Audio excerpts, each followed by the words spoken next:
বাংলাদেশের ক্রিকেট পরিবর্তনের এই যুগ সন্ধিক্ষণে আমরা ইন্টারভিউ করছি বেশ কয়েকজন ক্রিকেট সংশ্লিষ্ট যারা এক্সপার্ট রয়েছেন তাদের, ক্রিকেটটাকে যারা খুব কাছ থেকে দেখেছেন অনেক বছর ধরে।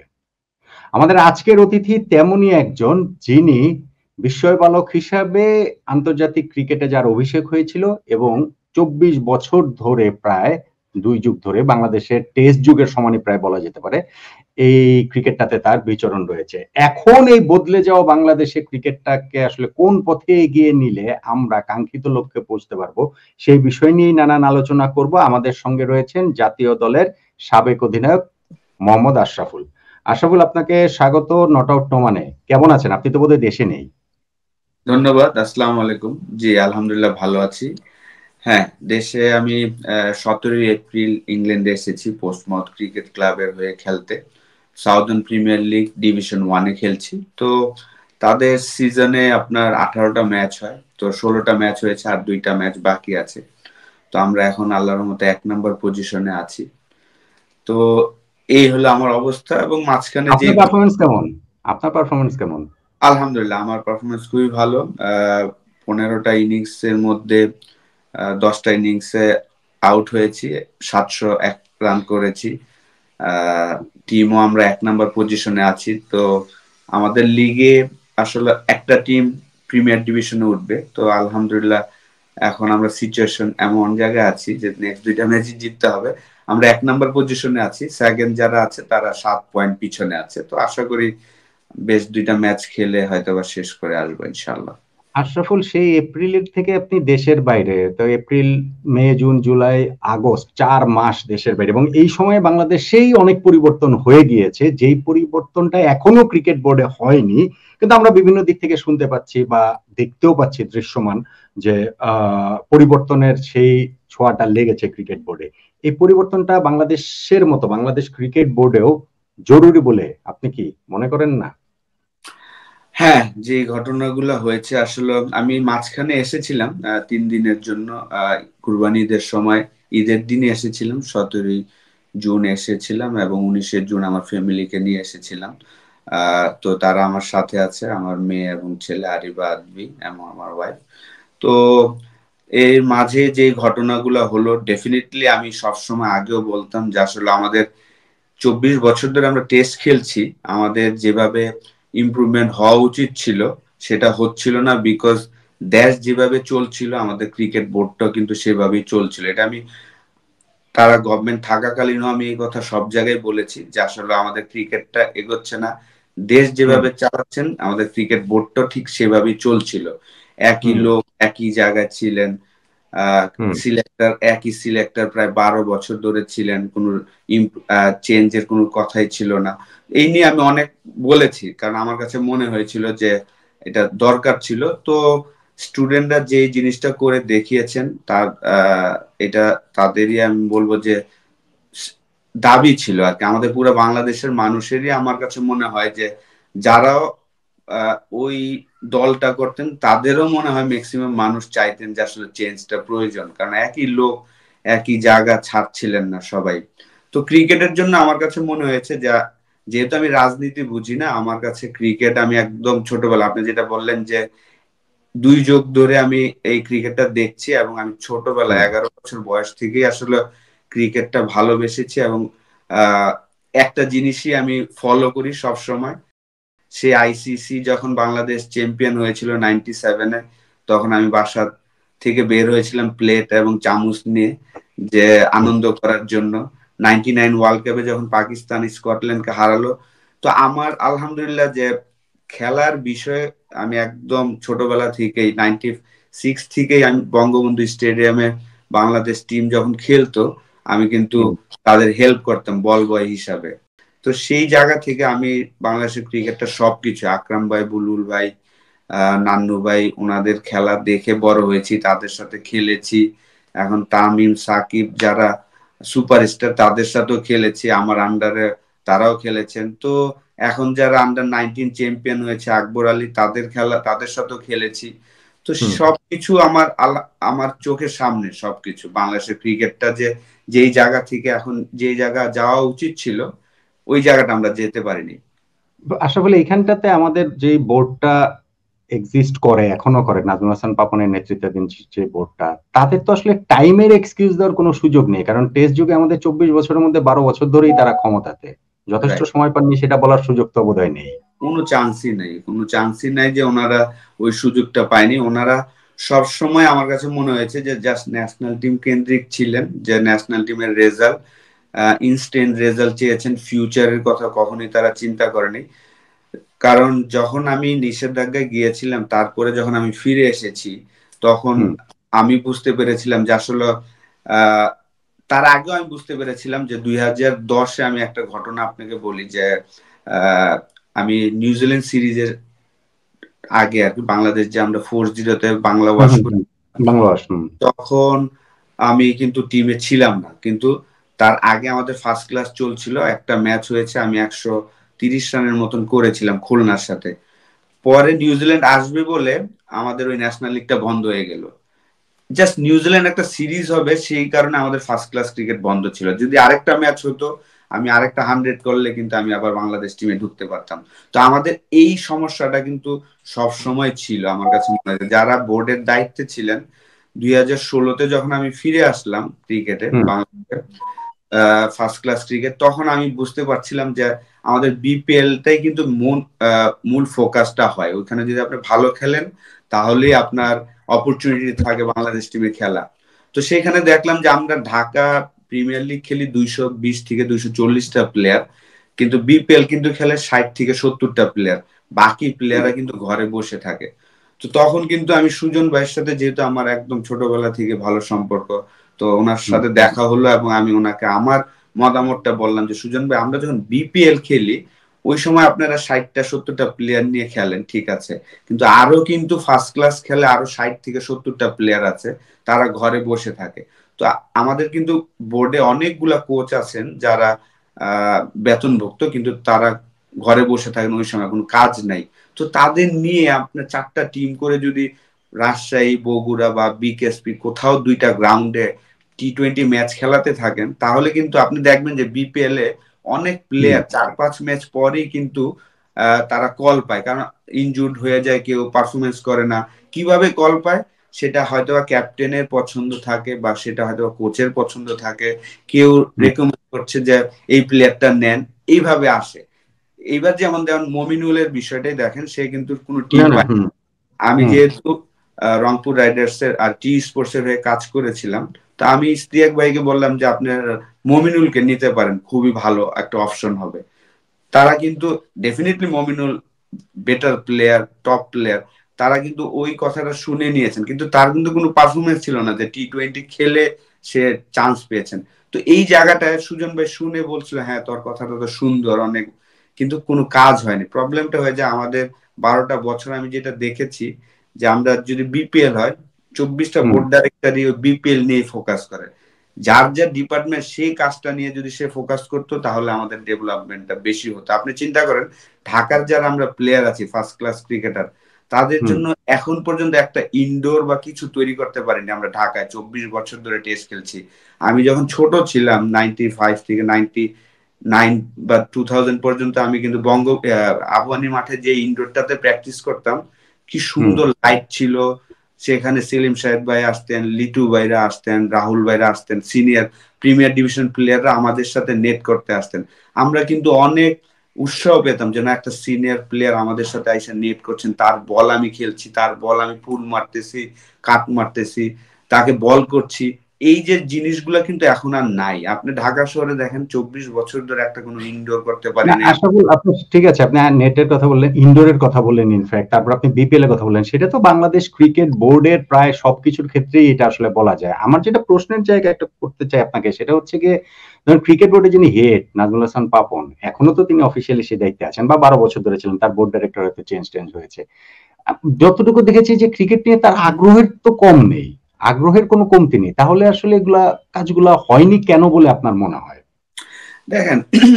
সব কাজ যদি আসলে আপনার সিলেকশন বলেন, বা একটু আগে যেটা বললাম যে বিপিএল যে 3জন ডাইরেক্টর কাজ করেন, ধরেন যারা গভর্নিং বোর্ডে আছেন, তারা শুধু কাজ করতেন তাহলে হতো। ওই 24 জন বা 25 জন ডাইরেক্টরই আমি দেখি যে ওই বিপিএলটা নিয়ে ফোকাস করেন, কিন্তু যার দরকার ছিল যে সিসিডিএম এর কাজ কি, আমার সিসিডিএম এর কাজ করা, যার ডেভেলপমেন্টের কাজ সেইটা, তো যারা যার যার কাজটা যদি করতো তাহলে হয়তো আমাদের ইমপ্রুভমেন্টটা হতো।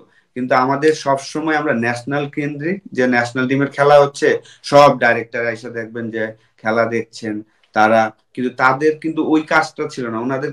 আপনি দেখেন ইন্ডিয়ার 2019-এ এবং 2023-এর সিলেক্টররা, তারা টিম দেওয়ার পরে কিন্তু তারা টিমের সাথে যায়নি, বলছে না আমার কাজ শেষ, আমি আমার এখন ডোমেস্টিক ক্রিকেট আমি ফলো করব। কিন্তু আমাদের দেখেন যে যারাই সিলেক্টর হয়েছেন, এটা আসলে বোর্ড থেকে দেয় যে ওরা প্রত্যেকটা ট্যুর করছেন, কিন্তু তাদের কাজ কিন্তু, আমি একটা আরেকটা উদাহরণ দিই আমার বিষয়, আপনার সেটা সিলেটে ছিল, তখন আমাদের টেস্ট টিমের জন্য ওপেনার খুঁজছিল এই 2 বছর আগে। তো যেহেতু আমি এখনো খেলছি, আমি স্বপ্ন দেখতেই পারি যে আমি আবার কামব্যাক করবো, ঠিক না? তো আমি সিলেক্টরের সাথে, আমার সাথে খুব ভালো সম্পর্ক, এখন কথাও বলছিল, বলছে যে আমার কয়েকটা ওপেনারের নাম বল, তো এরকম। তো বললাম কয়েকটা, কিন্তু আমি তো বিশ্বাস করছি যে আমিও কামব্যাক করতে পারবো। তো আমি ফোন দিলাম যে, কারণ আমার মধ্যে এতটা কনফিডেন্স ছিল যে আমি কালকে রানই করব, বুঝছেন? তো ওনাকে ফোন দিলাম সকালবেলা 8টার সময়, ফোন দিলাম যে ভাই কই, আমি চাইছি যে উনি যেন ফার্স্ট বল থেকে আমার খেলাটা দেখায়। বলে যে আমি তো চলে গেছি রে ঢাকায়। আমি চলে গেছি। তো আমি ওদিন 80 রান করছিলাম। তো আমার কাছে এতটা কনফিডেন্স ছিলাম যে আমি আজকে উনি থাকলে আমার ওনার সামনে আমি রান করব, এবং উনি যেহেতু খুঁজছে, যেহেতু আমার একটা এক্সপিরিয়েন্স আছে, তা হোয়াই নট আমি আবার ফিরবো। এই জিনিসগুলো আমাদের প্রবলেম ছিল। আমার কাছে মনে হয় যে যার যার দায়িত্ব, আমরা ওই দায়িত্বগুলো ভালো মতন পালন করতে পারিনি। লাস্ট একই লোক যদি সব জায়গায় কাজ করে তাহলে আসলে ডিফিকাল্ট হয়ে যায়। আশরাফুল, একই লোক এবং অলমোস্ট একই বোর্ডই তো আসলে 12 বছর কাজ করেছে। সো সেইখানটাতে এখন যে পরিবর্তনের যে জায়গাটা তৈরি হয়েছে, সেইখানে কি আপনাকে দেখা যাওয়ার সম্ভাবনা আছে বোর্ডের পলিসি মেকিং লেভেলে হিসেবে? কথা হয়েছে, হ্যাঁ, আমার সাথে কথা হয়েছে। তো যদি ওনারা মনে করেন, যেহেতু আমি ক্রিকেটটা একদম ছোটবেলা থেকে ফলো করছি এবং বাংলাদেশের একদম প্রথম থেকে আইসিসি লেভেল থেকেই যা হয়েছে সবকিছু আমার চোখের সামনে, তো অবশ্যই আমি চেষ্টা করব। যদি ওনারা আমার সাথে কথা হয়েছে, যদি মনে করেন, কার আমি সঙ্গে কথা হয়েছে? উপদেষ্টাদের সাথে কথা হয়েছে, স্পোর্টস মিনিস্টারের উপদেষ্টাদের সাথে কথা হয়েছে। তো যদি ওনারা মনে করেন, ডেফিনেটলি আমি আমার বেস্টটা দেওয়ার চেষ্টা করব। মানে যেহেতু যুব ক্রীড়া মন্ত্রণালয়ের উপদেষ্টা আসিফ মাহমুদের সঙ্গে কথা হয়েছে আপনার, তাই তো? ওনার প্রধান উপদেষ্টার সাথে আর কি। জি, স্পোর্টস আচ্ছা মিনিস্টার। আচ্ছা আচ্ছা। সো আপনার সেই আগ্রহের জায়গাটা আছে এখানে ক্রিকেট? ডেফিনেটলি, অবশ্যই, কেন থাকবে না? যেহেতু আমি ক্রিকেটটা ফলো করি এবং আমি চাই যে আহ, আমার বেস্টটা দেওয়ার চেষ্টা করব যদি এরকম কোনো অপরচুনিটি থাকে। না হলেও আমি আমার জায়গা থেকে আমি চেষ্টা করি সবসময় আমার বেস্টটা দেওয়ার। তো অবশ্যই এরকম অপরচুনিটি আসলে তো অবশ্যই কাজ করার ইচ্ছা আছে। আসলে ক্রিকেটটা এখন যেই জায়গাটাতে আছে, আমাদের তো আসলে অনেক কিছু চেঞ্জ করতে হবে সিস্টেমটা যদি আমরা দাঁড় করতে চাই। আমি যদি একটু ঘরোয়া ক্রিকেটের কথা বলি, যেহেতু আপনি ঘরোয়া ক্রিকেটটা এখনো খেলছেন, ইন্টারন্যাশনাল ক্রিকেট আপনি লাস্ট খেলেছেন অনেক আগে, কিন্তু ঘরোয়া ক্রিকেট তো দেখছেনই। আমাদের প্রিমিয়ার ডিভিশন ক্রিকেট যেভাবে হয়, এর চেয়েও বেশি অ্যালার্মিং যেটা আমাদের যে নিচের লেভেলের ক্রিকেটটা, first division, second division, third division, আমরা দেখেছি যে ম্যাচ ফিক্সিং, আম্পায়ারিং, এগুলো নিয়ে অনেক আলোচনা রয়েছে। ওই একটা গ্রুপের হাতে, একটা সিন্ডিকেটের হাতে যদি এভাবে বলি, 50-60টা ক্লাব রয়েছে। এগুলা কি আসলে ভেঙে চুরে নতুন ভাবে ক্রিকেটটাকে সামনে এগিয়ে নিয়ে যাওয়াটা মানে কতটা সম্ভব বা কতটা চ্যালেঞ্জিং হবে নতুন বোর্ড বা নতুন যারা বোর্ডে আসবেন তাদের জন্য? যারাই আসবেন, আমার তাদের কাছে একটাই দাবি থাকবে যে আসলে আমাদের যে ফার্স্ট ক্লাস ক্রিকেটার বলেন বা লিস্ট এ ক্রিকেটার আছেন, যেই সিজনটা হয় আমাদের, যে 6টা মাস ক্রিকেটের সিজন, 6টা মাস যেন 220টা বা 240টা প্লেয়ার, আমি এলিট প্লেয়ারের কথা বলছি, নিচের লেভেল তো ডেফিনেটলি সেটাও দেখতে হবে। তো এলিট প্লেয়াররা যেন 6টা মাস ক্রিকেট খেলতে পারে। দেখেন, এটা আমি অনেক দিন ধরেই বলছি যে আমাদের কিন্তু যারা, আমাদের যে 4টা বড় টুর্নামেন্ট হয়, NCL, BCL, Dhaka premier league, তারপর বিপিএল, যেগুলা হয়, এই 4টা টুর্নামেন্টে মধ্যে সবচেয়ে বেশি প্লেয়ার খেলে হলো ঢাকা প্রিমিয়ার লিগে, 240টা বা 220টা প্লেয়ার। ওরা কিন্তু 6 মাস ক্রিকেট খেলে না, ওরা কিন্তু দেখেন ওই যে ঢাকা প্রিমিয়ার লিগের সময় খেলে। তো আমাদের একটা টেস্ট নেশন হিসাবে আমার কাছে মনে হয় যে এই যে আমি ইংল্যান্ডে এখন খেলছি, এখানে দেখেন একটা 70 ইয়ার্স এর লোকও কিন্তু খেলতে চাইলে খেলতে পারে, ওই অপশনটা আছে। তো ডেফিনেটলি আমি মনে করি যে অবাক লাগে যে আমাদের যে ডাইরেক্টর গুলো ছিলেন 12টা বছর, ওনারা এই যে আমি লাস্ট একটা এক্সপিরিয়েন্স আপনাকে বলি যে 2023 ওয়ার্ল্ড কাপে আমি যেহেতু টি স্পোর্টস এর হয়ে কাজ করেছিলাম, লাইসেন্স করেছিলাম, সেখানে ওনারা যায় এবং এক একটা গ্রাউন্ড দেখেন। আমি বলি যে 24 বছর ধরে ওনারা ট্যুর করছেন আর গ্রাউন্ড দেখে খালি বলছেন যে আমরা এরকম এরকম করব, কিন্তু এখন পর্যন্ত কিন্তু আমরা করতে পারিনি। এটাই আমার দুঃখের বিষয় না, এই যে যে কয়েকদিন আগে আশরাফুল, কয়েকদিন আগে যে আমাদের এখন এই মুহূর্তে যে আমাদের এইচপি টিম আছে অস্ট্রেলিয়া ট্যুর করছে, সেখানেও বিসিবি থেকে একটা বিরাট বহর গিয়ে এরকম বিভিন্ন গ্রাউন্ড দেখে এসেছে। সেটাই, এভরি ইয়ার এটাই আমার অবাক লাগে। আমাদের একজন ডাইরেক্টর আছেন, উনি চাইলে আমি মনে করি যে লাস্ট 24 বছর ধরেই ক্রিকেট বোর্ডের সাথে আছেন একজন, উনি চাইলে আমি মনে করি যে বাংলাদেশ ক্রিকেটটা অনেক ডেভেলপ করতে পারতেন। আহ, কেন করেননি আমি ঠিক জানি না। এইটা আমার খুব দুঃখ লাগে, কারণ ওনার ওই অ্যাবিলিটি ছিল, ওয়ার্ল্ড ওয়াইড ওনার সবার সাথে ভালো সম্পর্ক ছিল উনি, এবং একটা বড় পদ নিয়েও ছিলেন, এখনো আছেন। তো এই জায়গাটা আমার দুঃখ লাগে যে আসলে কে আশরাফুল? মাহবুব ভাই, আমি কি আপনি জানেন যে মাহবুব ভাই 24 বছর, মাওয়া নাম। হ্যাঁ হুম, উনি হুম। 24 বছর ধরে কিন্তু বাংলাদেশ ক্রিকেট বোর্ডের সাথে আছেন। কারণ আমার ফার্স্ট ট্যুর 2001-এ আমি যখন বাংলাদেশ টিমের সাথে গেলাম জিম্বাবুয়েতে, আমাদের ফার্স্ট অ্যাওয়ে ম্যানেজার ট্যুর, ছিলেন। ম্যানেজার ছিলেন, তারপরে হুম। এসে কিন্তু ক্রিকেট বোর্ডের সাথে জড়িত হলেন।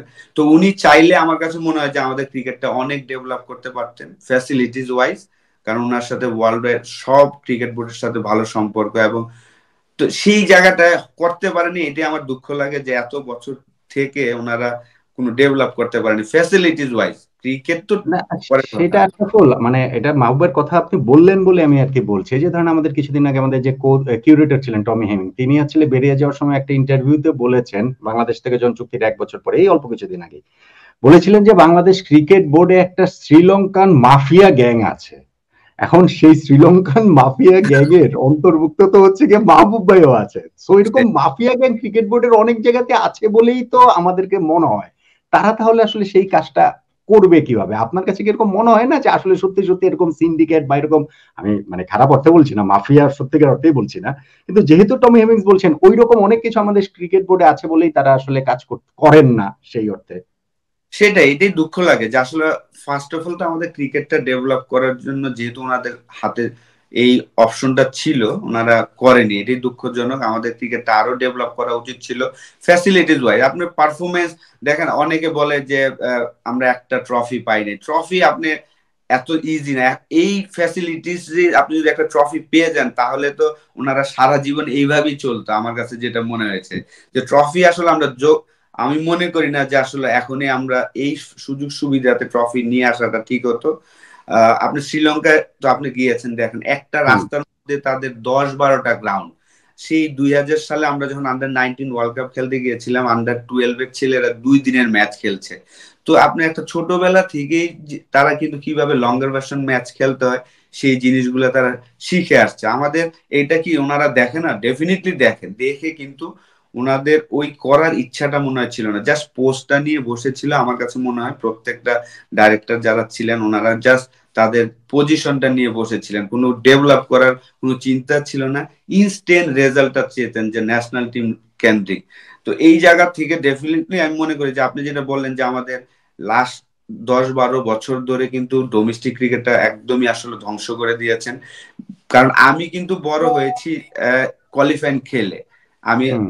12-এর একটা ছেলে ছিলাম, অঙ্কুর ক্রিকেটার্স এর নামে একটা টিম দিয়েছেন ওয়াইস স্যার, কোয়ালিফাইং 3টা ম্যাচ খেলেছিলাম।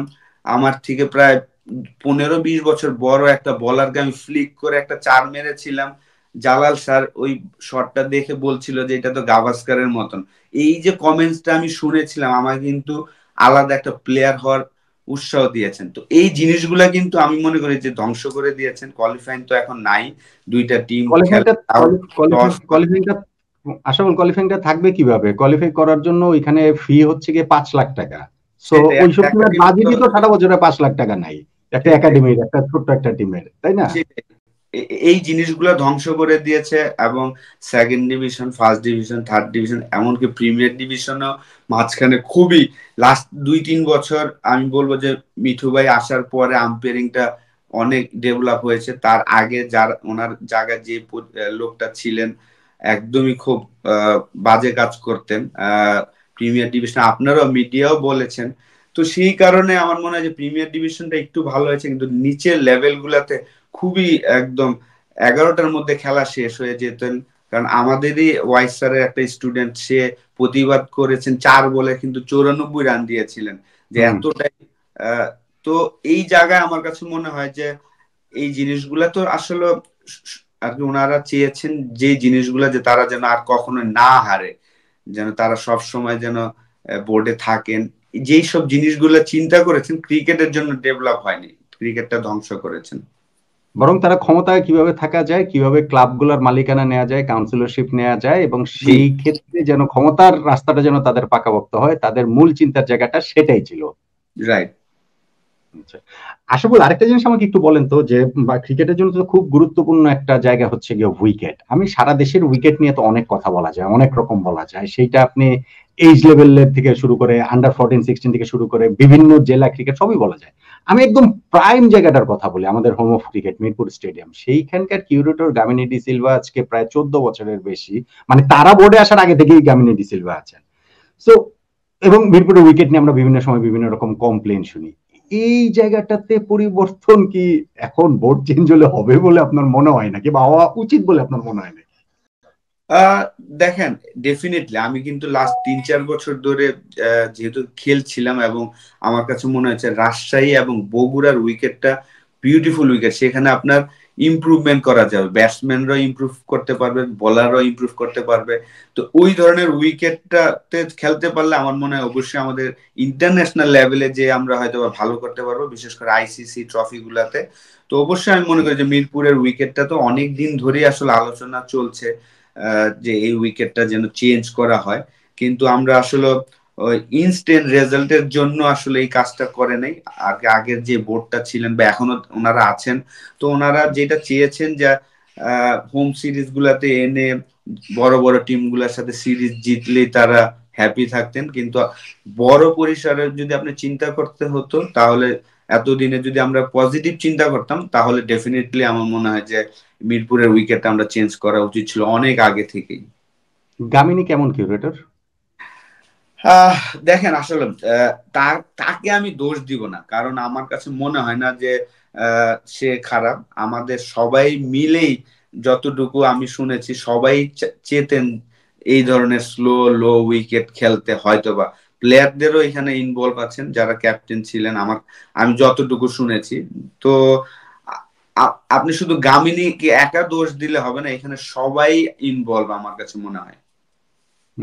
আশাফুল, এই যে বোর্ডটা 12 বছর ছিল, 12 বছরে আপনি বলছিলেন যে ঢাকার কথাই বলছিলেন, একটা ইনডোর আমরা তৈরি করতে পারিনি। ধরেন নতুন যে বোর্ডটা আসবে, তারা আপনি বলছেন যে এমন আপনার সঙ্গে কথা হয়েছে একটা লেভেলে, এবং সেই সুযোগ পেলে আপনি কাজ করতে চান।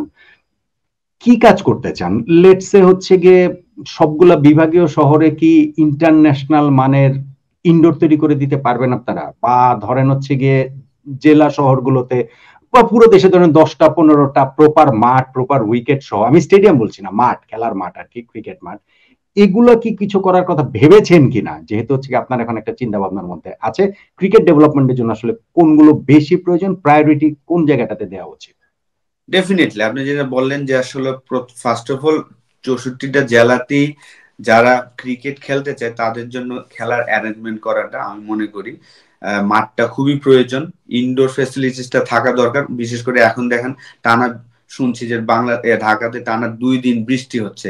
তো এই বৃষ্টিতে আপনি আউটডোরে প্র্যাকটিস করতে পারবেন, আপনাকে ইনডোরই প্রয়োজন হবে। তো আমার কাছে মনে হয় যে অবশ্যই যত তাড়াতাড়ি পারে আমাদের এই ফ্যাসিলিটিস গুলা তৈরি করতে হবে, যত বেশি বেশি। বিশেষ করে আমাদের 8টা ডিভিশনে যে ফার্স্ট ক্লাস ক্রিকেট হয়, সেখানে 8টা ডিভিশনের জন্য চমৎকার ফ্যাসিলিটিস থাকে, এবং তাদের আন্ডারেই আমার কাছে মনে হয় যে দেখেন আমাদের ঢাকা প্রিমিয়ার লিগটার জন্য আমরা সবাই ফোকাস করি, কিন্তু আমাদের মেন কাজ হওয়া উচিত ফার্স্ট ক্লাস ক্রিকেটে। ফার্স্ট ক্লাসই আপনি 4 ডে ম্যাচ খেলবেন, 1 ডে ক্রিকেট খেলবেন, টি-20 খেলবেন, এইখানে আপনাকে পারিশ্রমিক বাড়ায় দেওয়া হবে।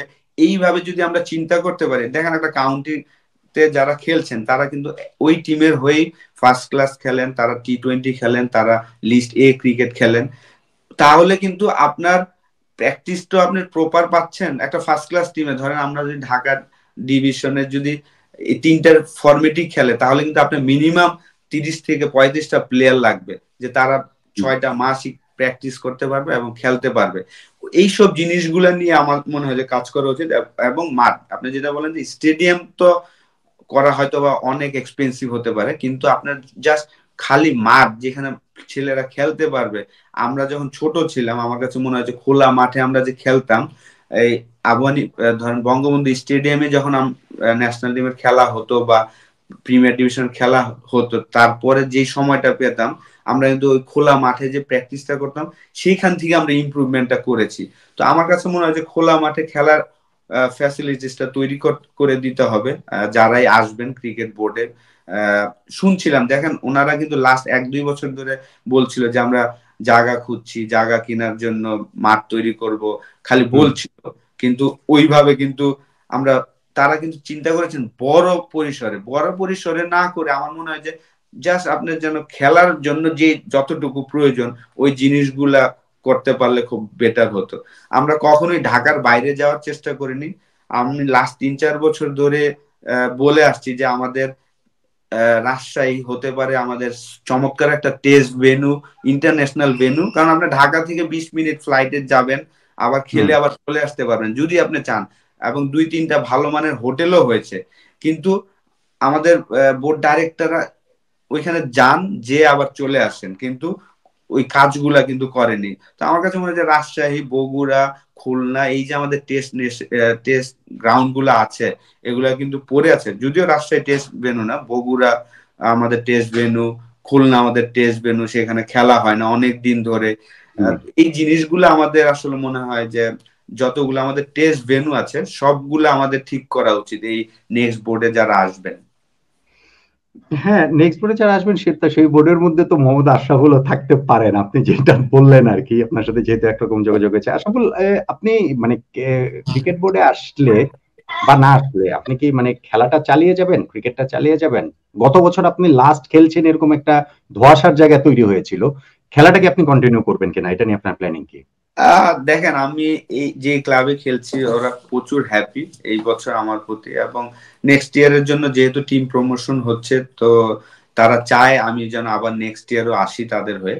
তো অল ডিপেন্ড করে, যদি আমি ক্রিকেট বোর্ডের সাথে জড়িত হই তাহলে হয়তোবা ডিফারেন্ট, আর যদি ওটা না হয় তাহলে ডেফিনেটলি হয়তোবা আমি নেক্সট ইয়ারও তাদের হয়ে, তারা চাচ্ছেন, কারণ আমার এই সিজনটাও খুব ভালো হয়েছে, অলমোস্ট 70 এভারেজে 700 রান হয়েছে, আরো 2টা ম্যাচ বাকি আছে। তো আমি এনজয় করি খেলাটা, স্টিল আমি পুরো 50 ওভার ফিল্ডিং করতে পারি, ব্যাটিং এ যে 100ও করেছি একটা ম্যাচে, এবং 5টাতে 50 নট আউট আছে। তো এনজয় করি যেহেতু আমি, কাজ পেলে ডেফিনেটলি হয়তোবা খেলা ছেড়ে দিব, আদারওয়াইজ আমি হয়তোবা এই নেক্সট ইয়ারও আমার তারা চাচ্ছেন আমি যেন তাদের হয়ে খেলি। আর আমাদের আমাদের ডোমেস্টিক লিগে, ঢাকা লিগে? না, আমি হয়তোবা বাংলাদেশের ডোমেস্টিক লিগে খেলবো না, কারণ আমি আপনি জানেন যে আমি লেভেল 3 কোচিং কোর্স করেছি লাস্ট ইয়ার জুনে আইসিসির আন্ডারে। তো হয়তোবা আমি বাংলাদেশে কোচিং এই জিনিস কয়েকটা জায়গায় আমি ইনভলভ হয়েছি। গুলশান ইউথ ক্লাবের আমি সপ্তাহে 2 দিন হয়তোবা তাদের সময় দিব, আমার এক্সপিরিয়েন্সটা শেয়ার করব। পিকেএসপি তে আমি জয়েন করেছি, সেখানেও হয়তোবা মাসে 10 দিন আমার তাদের সময় দেওয়ার কথা। যদিও আমি মাত্র আসার আগে 2-3 দিন সময় দিয়েছিলাম, কিন্তু হয়তোবা যখন আমি ইংল্যান্ড থেকে বাংলাদেশে আসব আমার অনেকগুলো অপশন আছে। ডেফিনেটলি আমি ক্রিকেট অ্যানালাইসিসও করে থাকি, আপনি জানেন যে আমি এনজয় করি এই জিনিসগুলা। তো আমার হাতে অনেকগুলো অপশন আছে, যদি ক্রিকেট বোর্ড মনে করেন আমাকে দিয়ে কাজ করাতে চান, যে কোনো কাজে আমি জড়িত হতে পারি। কিন্তু এই যে এত এত কাজ করার ফাঁকে আপনার ক্রিকেট বোর্ডের ধরেন ওই ডিরেক্টর হিসেবে, বা এখন এটা কি বেসিস হবে, অ্যাডক বেসিস হবে নাকি আমি নোমান ভাই ওইটা কি একটা কাজ জিনিস করবে না? বলবো, যে আমি যদি বোর্ড ডাইরেক্টরের পদে আসি তাহলে আমি এইসব কাজ করব না, যে আমি কোচিংও করাবো, আমি বিপিএল ও করবো, তারপর ঢাকা প্রিমিয়ার লিগ করব, তারপরে আবার ডাইরেক্ট গেম ডেভেলপমেন্টও থাকবো, এরকম আমার ইচ্ছা নাই। আমি যেটা করব একটা করার চেষ্টা করবো আর কি। আচ্ছা আচ্ছা আচ্ছা আচ্ছা, মানে ক্রিকেট বোর্ডে আসলে তখন আর অন্য অন্য কোনো কিছুর দিকে আপনি ওইভাবে আর ফোকাস করবেন না, আপনার ফোকাসের জায়গা সেইটাই থাকবে একেবারে। সেটাই থাকবে ডেফিনেটলি। আচ্ছা, তো সেই ক্রিকেটটা যদি বোর্ডে আসেন বা যারাই আসবে আপনাদের সঙ্গে যারা আসবে, তাদের মধ্যে আমি যতটুকু জানি যে যারা পরিবর্তনটা যাদের হবে তাদের মধ্যে আপনিও আছেন, আপনি ওইখানে আসবেন এবং আপনি নিজেও তো সেই জিনিসটা বললেন। ক্রিকেটটাকে একটা স্ট্রং ভিত্তির উপরে দাঁড় করিয়ে দিতে বাংলাদেশের ক্রিকেটটাকে কতদিন সময় লাগতে পারে বলে আসলে আপনার মনে হয়? দেখেন, এটা আসলে রাতারাতি চেঞ্জ হবে না, এটা কিন্তু সবকিছু প্রসেসের মাধ্যমে একটা লম্বা সময় লাগবে ডেফিনেটলি। একটা ভালো জায়গায় একটা এখন ধরেন ইনডোর, একটা ভালো ইনডোর করতেও কিন্তু আপনাকে অ্যাটলিস্ট 6 থেকে 7 মাস লাগবে। তো সেই কারণে প্রত্যেক জায়গাগুলা ভালো মতন করতে ডেফিনেটলি আমাদের একটা ভালো জায়গা নিতে গেলে আমার মনে হয় যে অ্যাটলিস্ট 2 বছর তো লাগবেই, যারাই কাজ করবেন ভালো মতন একটা ভালো পজিশনে যদি নিতে চায়। আচ্ছা আচ্ছা, তো সেই সময়টাতে হচ্ছে কি যদি হয় বাংলাদেশের ক্রিকেটটাতে আপনি শুধুমাত্র যেটা বলছিলেন শুধু ন্যাশনাল টিম না, একেবারে তৃণমূল থেকে শুরু করে ডোমেস্টিক ক্রিকেট থেকে শুরু করে এইসব জায়গাতে ডিরেক্টর থাকলে তো এক একজনের কাজের জায়গা এক একটা থাকবে, আপনার কাজের ফোকাসের জায়গাটা কি ওইখানগুলোতে থাকবে কিনা? জানি না, আমি যদি হয় যে পজিশনই দেয়, কিন্তু আমি আমার শেয়ার করব, আমার এক্সপিরিয়েন্সটা শেয়ার করব, এবং আমি চাইবো যে আসলে প্রত্যেকটা প্লেয়ার বা প্রত্যেকটা মানুষ যারা খেলতে চায় তারা যেন খেলার অপরচুনিটি পায়। যে একটা ক্লাবেরই, যেমন আমি যে ক্লাবে খেলছি আমাদের কিন্তু 4টা টিম আছেন, first team, second team, third team, fourth team, এবং সেই টিমের আবার জুনিয়র লেভেলও আছে। তো আমাদের ওই জায়গায় নিয়ে যেতে হবে যে ধরেন আপনি ক্রিকেট খেলতে চাচ্ছেন, আপনার ওই খেলার ওই অপরচুনিটি করে দিতে পারবো। এই জায়গায় আমি চাই যে আমাদের বাংলাদেশ ক্রিকেটটা যাক, কারণ আমরা যেহেতু 24 বছর ধরে টেস্ট খেলছি, আমরা কিন্তু সুযোগ সুবিধা বলেন বা চিন্তা ভাবনা ওরকম না, জাস্ট ন্যাশনাল টিম এবং ওই 5-6টা প্লেয়ার নিয়ে আমরা আছি। এই জায়গায় আমি মনে করি যে আমাদের যারাই কাজ করবেন অনেস্ট ভাবে যদি আমরা কাজ করতে পারে সবাই, আমার মনে হয় যে ওই জায়গায় নিয়ে যাওয়া সম্ভব। যেহেতু আমাদের টাকা আছে, আমাদের যদি টাকা না থাকতো তাহলে কিন্তু আপনি আবার এই কাজটা করতে পারতেন না। আশরাফুল, এই যে বাংলাদেশ ক্রিকেট বোর্ডে আসার যে কথাটা আপনি বলছেন সেখানে কি আপনার অন্য কারোর সাথে, মানে আরো অনেকেই আসবে বলেন আমরা শুনছি, অন্য কারোর সাথে কি আপনার কথা হয়েছে? না, ওইভাবে কথা হয়নি। আর কারা কারা আসবেন এটা আমি জানি না, আমার জাস্ট আমার থেকে একটা মতামত চেয়েছেন যে কেমন হতে পারে, সেই জিনিসটাই আমি দেওয়ার চেষ্টা করেছি। আমার কাছে যে যাদের মনে হয়েছে যে না, ওনারা আসলে হয়তোবা বাংলাদেশ ক্রিকেটটা ডেভেলপ হবে, সেইভাবেই আর কি আমার থেকে একটা মতামত তারা চেয়েছেন, সেটা আমি দেওয়ার চেষ্টা করেছি। আচ্ছা, টিম ওয়ার্কটা তো খুব গুরুত্বপূর্ণ, সো সেই নতুন বোর্ডে যে ওই যে টিম ওয়ার্কটা হবে সেখানেও কারা কারা আসবেন বা কারা থাকবেন, মেজরিটি থাকবেন কিনা নতুনরা, সেটাও খুব গুরুত্বপূর্ণ না আশরাফুল? আর ডেফিনেটলি অবশ্যই লাস্ট আসলে 12 থেকে 15 বছর যারা ক্রিকেটটা নিয়ে ভেবেছেন একদম, তারা তো অনেক আগে থেকে ক্রিকেট নিয়ে ভাবেন এবং ক্রিকেটের সাথে আছেন, কিন্তু এই লাস্ট 12 বছর কিন্তু তাদের একদমই অপরচুনিটি হয়নি এই বোর্ডের সাথে কাজ করার। কারণ এই বোর্ডে যারা ছিলেন তারাই আসলে তাদের লোক দিয়ে কাজ করেছেন। যেহেতু আমাদের দেখেন এই 2009-এ আমাদের লাস্ট লেভেল 3 কোচ হয়েছিলেন সুজন ভাই, সালাউদ্দিন ভাই, ওয়াইস স্যার, দীপু স্যার, ওনারা। তারপর এখন 2024 এসে আমাদের কিন্তু আর কোনো লেভেল 3 কোচই হয়নি। দেখেন আমাদের প্রত্যেকটা সেক্টরে আমি মনে করি যে কোনো ডেভেলপমেন্ট ওনারা করার চিন্তা করেনি। তো সেই জায়গায় তো অবশ্যই আমি মনে করি যে ওনারা যদি 6 মাসের জন্য থাকতেন বা 1 বছর, তাহলে হয়তো ডিফারেন্ট কথা ছিল। যেহেতু তারা 12 বছর ধরে ছিলেন, তো অবশ্যই আমি মনে করি যে নতুন মানুষ আসা উচিত এবং নতুন নতুন বুদ্ধি আসা উচিত আমি মনে করি। আসলে আমার শেষ প্রশ্ন সেটা হচ্ছে কি যে বাংলাদেশ যে পরিবর্তনের ভেতর দিয়ে গেল সেটা তো তরুণরাই নিয়ে এসেছেন এবং সেটাতে পুরো বাংলাদেশের সব জায়গাটাতে একটা ফ্রেশ আইডিয়া, যেটা হচ্ছে কি একেবারে কাঠামোগত যে ধারণা তার বাইরে থেকে চিন্তা ভাবনার একটা জায়গা বা একটা সুযোগ তৈরি হয়েছে এখন। বাংলাদেশ ক্রিকেট বোর্ডেও কি সেই প্রথাগত ধারণা কিভাবে ক্রিকেট চলে, নর্মাল যেভাবে চলছে রুটিন ওয়ার্ক সেভাবে চলে, এগুলোর বাইরে গিয়ে একেবারে আউট অফ দা বক্স চিন্তা ভাবনা করার এবং ক্রিকেটটাকে এগিয়ে নিয়ে যাওয়ার জন্য নতুন একেবারে ফ্রেশ ফেস দিয়ে ওইরকম কোনো কিছু হবার আশা আপনি দেখছেন কিনা নতুন বোর্ডের কাছ থেকে, সেইটা হোপফুলি আপনিও থাকবেন আর কি সেই ওভারঅল সেই বোর্ডের কথা। দেখেন একদম, দেখেন এখন যদি আমিও থাকি, আমি কিন্তু নতুন না, আমি কিন্তু বাংলাদেশের আইসিসি লেভেলের যে খেলেছেন 97-এর সেই খেলা দেখে কিন্তু বড় হয়েছি। তো অর্থাৎ বাংলাদেশের ক্রিকেটের যা হয়েছে আমার চোখের সামনে কিন্তু এই বিশেষ করে টেস্ট নেশন হওয়ার পরে, তো সেই জায়গায় নতুন হয়তো বা অনেকের কাছে লাগবে, কিন্তু আমি কিন্তু এটার অনেক এক্সপিরিয়েন্স আমি মনে করি। তো মানে আমি বলছি রোলটা নতুন রোল, আমি সেই হিসাবে বলছি। লেটস সে হচ্ছে আপনার এই যে এত বছরের এক্সপিরিয়েন্স, আপনার নতুন রোল হবে। লেটস সে ফারুক ভাইয়ের এক্সপিরিয়েন্সও হিউজ, তার একটা নতুন রোল হবে। ধরেন ফাহিম ভাইয়ের এক্সপিরিয়েন্সও হিউজ, কিন্তু রোলটা নতুন হবে, বিসিবি ডিরেক্টর হবে, সেই হিসাবে বলছি। সেটা নতুন হবে, কিন্তু যারা 12 বছর চালিয়েছেন আমরা তো দেখেছি যে কতটা ইমপ্রুভমেন্ট করেছেন, তার থেকে খারাপ হবে না আমি মনে করি যে যারা নতুন আসবে। তো অবশ্যই আমি মনে করি যে যারাই আসবেন ডেফিনেটলি আমাদের টেস্ট নেশন হিসেবে আমি ব্যক্তিগতভাবে মনে করি যে আসলে আমাদের শুরুর দিকে এডি বার্লো প্যারালাইসিস না হলে আমরা হয়তোবা এখন ওই সময় আমরা টেস্ট নেশন হিসেবে 7-8-এ চলে যেতে পারতাম যদি এডি বার্লো অসুস্থ হয়ে না যেতেন।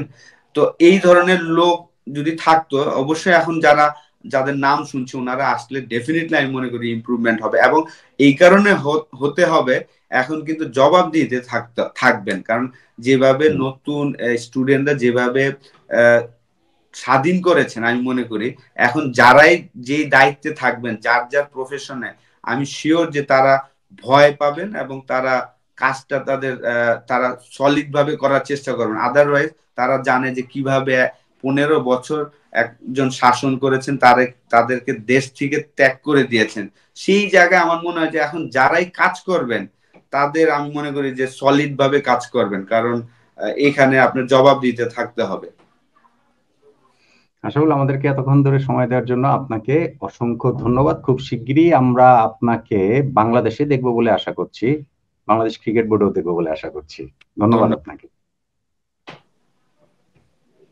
দর্শক, এতক্ষণ আমাদের সঙ্গে ছিলেন জাতীয় ক্রিকেট দলের সাবেক অধিনায়ক মোহাম্মদ আশরাফুল। বাংলাদেশ ক্রিকেটের পালাবদলে তিনি নিজের জায়গা থেকে একটা অবদান রাখার মতো একটা অবস্থায় আছেন বলেই তার কথাতে অন্তত পক্ষে মনে হলো। এবং আশরাফুল যেহেতু ক্রিকেটের সঙ্গে অনেক বছর ধরে জড়িয়ে রয়েছেন, তার অনেকগুলো আইডিয়া রয়েছে, অনেক নিউ আইডিয়া রয়েছে।